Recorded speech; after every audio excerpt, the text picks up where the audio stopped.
The first time she said she was going to marry me, I laughed so hard I spilled my iced coffee all over her brand new sneakers. It was supposed to be a joke, nothing more, just one of those ridiculous things you say to your best friend when the night is late and you are too tired to care. But here is the thing, jokes are dangerous. Sometimes they sneak into your bloodstream like poison. Sometimes they turn into truth. Her name is Emily Carter, and if you ask anyone in our town outside Chicago, they will tell you she is the girl who has it all.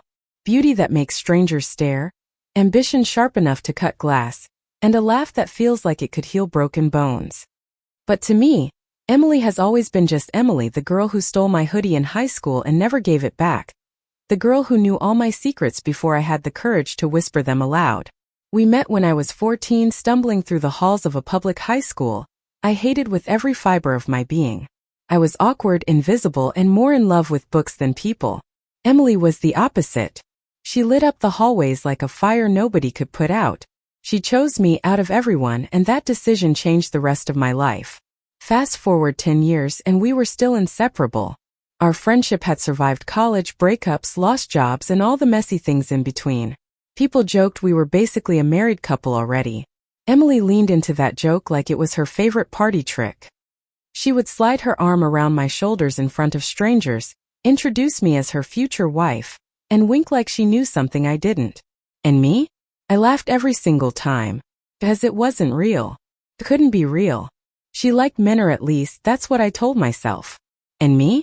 I had tucked away the truth of my own feelings for years, burying them under layers of fear, self-doubt, and the constant whisper that maybe I wasn't worthy of something so fragile, so beautiful.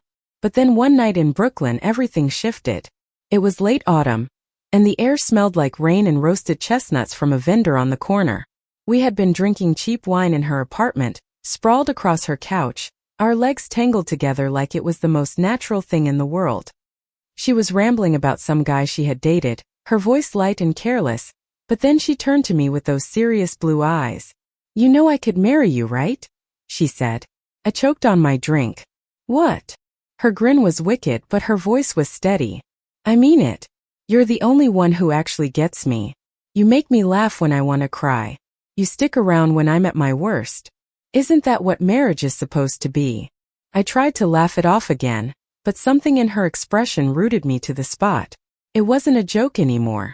She looked at me like she was trying to solve a puzzle, like the truth had been sitting in front of her all along and she had just noticed it. And that was the moment I realized I had two choices. Keep laughing until the day she walked down the aisle with someone else, or take the risk of telling her the truth. That I wanted her. That I had always wanted her. The problem was, risks had never been my strong suit. So I smiled, shrugged, and threw a pillow at her.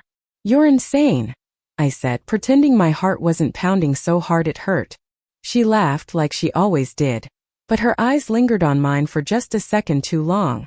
From that night on, things were different. She kept making the joke, but now there was an edge to it. When we went out for drinks with friends, she would casually announce that she was planning our wedding. She would describe the dress I was going to wear, the music we would dance to, the tiny house we would buy on the edge of town. Everyone laughed, but I noticed how her gaze flicked to me, waiting, searching. And me? I burned. I burned with the ache of wanting something I was too afraid to reach for. It wasn't until December, when the snow had settled heavy across the streets of New York, that the breaking point came. We had been walking home from a Christmas market, our breath clouding in the icy air, when Emily stopped in the middle of the sidewalk. "You never take me seriously," she said. I frowned. "What are you talking about?" Her voice cracked just slightly, but she kept her chin high. "I keep telling you I want this. And you keep laughing like I'm some kind of joke. Do you know how exhausting that is?" The world went still around me. The sound of car horns, people chattering, the crunch of snow, it all faded until it was just her and me, standing beneath a flickering street lamp. I wanted to speak, to tell her I hadn't laughed because it was funny, but because I was terrified.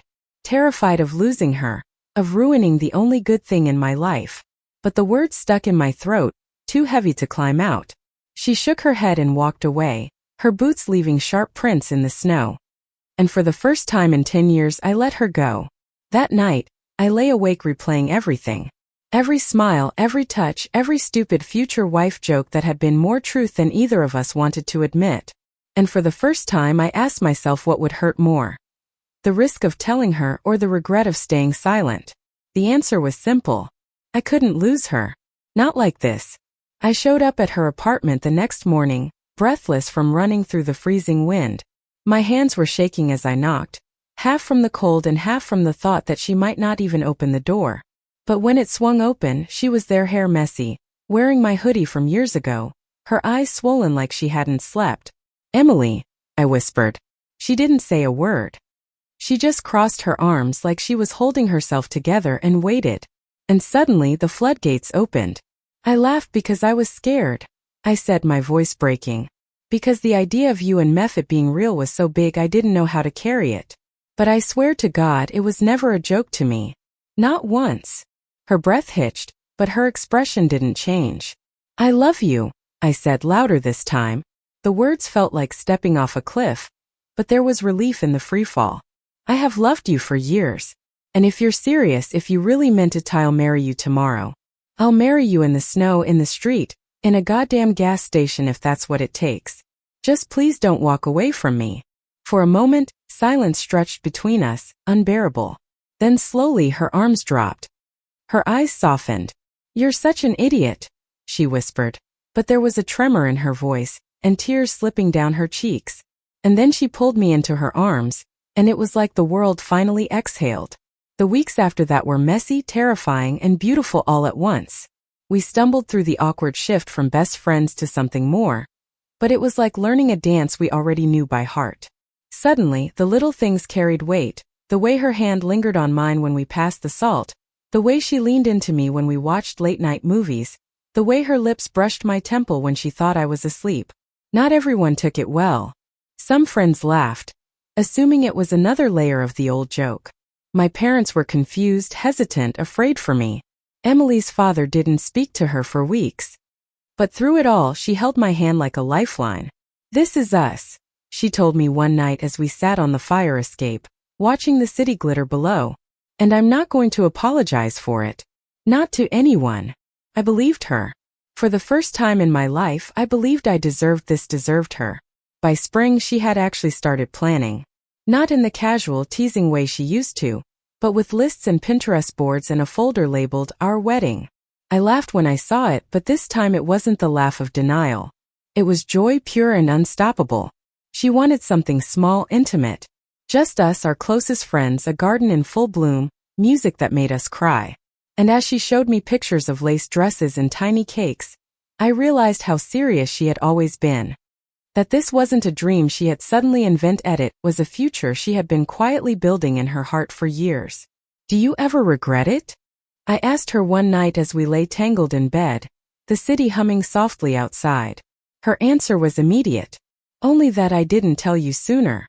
The wedding happened in June, under a canopy of white roses in a friend's backyard in upstate New York.